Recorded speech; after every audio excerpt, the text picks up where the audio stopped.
Most people only see what they're shown: the costume, the mask, the act. They see confidence and mistake it for character.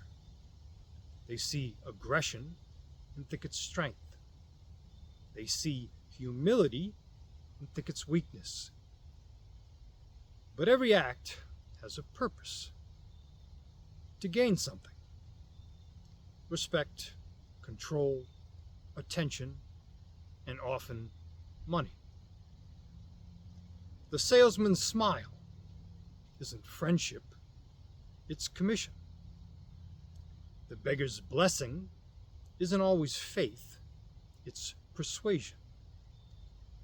The politician's promise isn't for you, it's for power.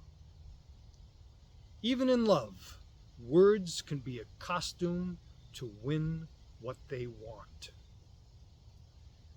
The real person appears when pressure breaks the act. Watch how they treat those they don't need. Watch how they handle truth and failure. That's when masks slip. True character needs no spotlight.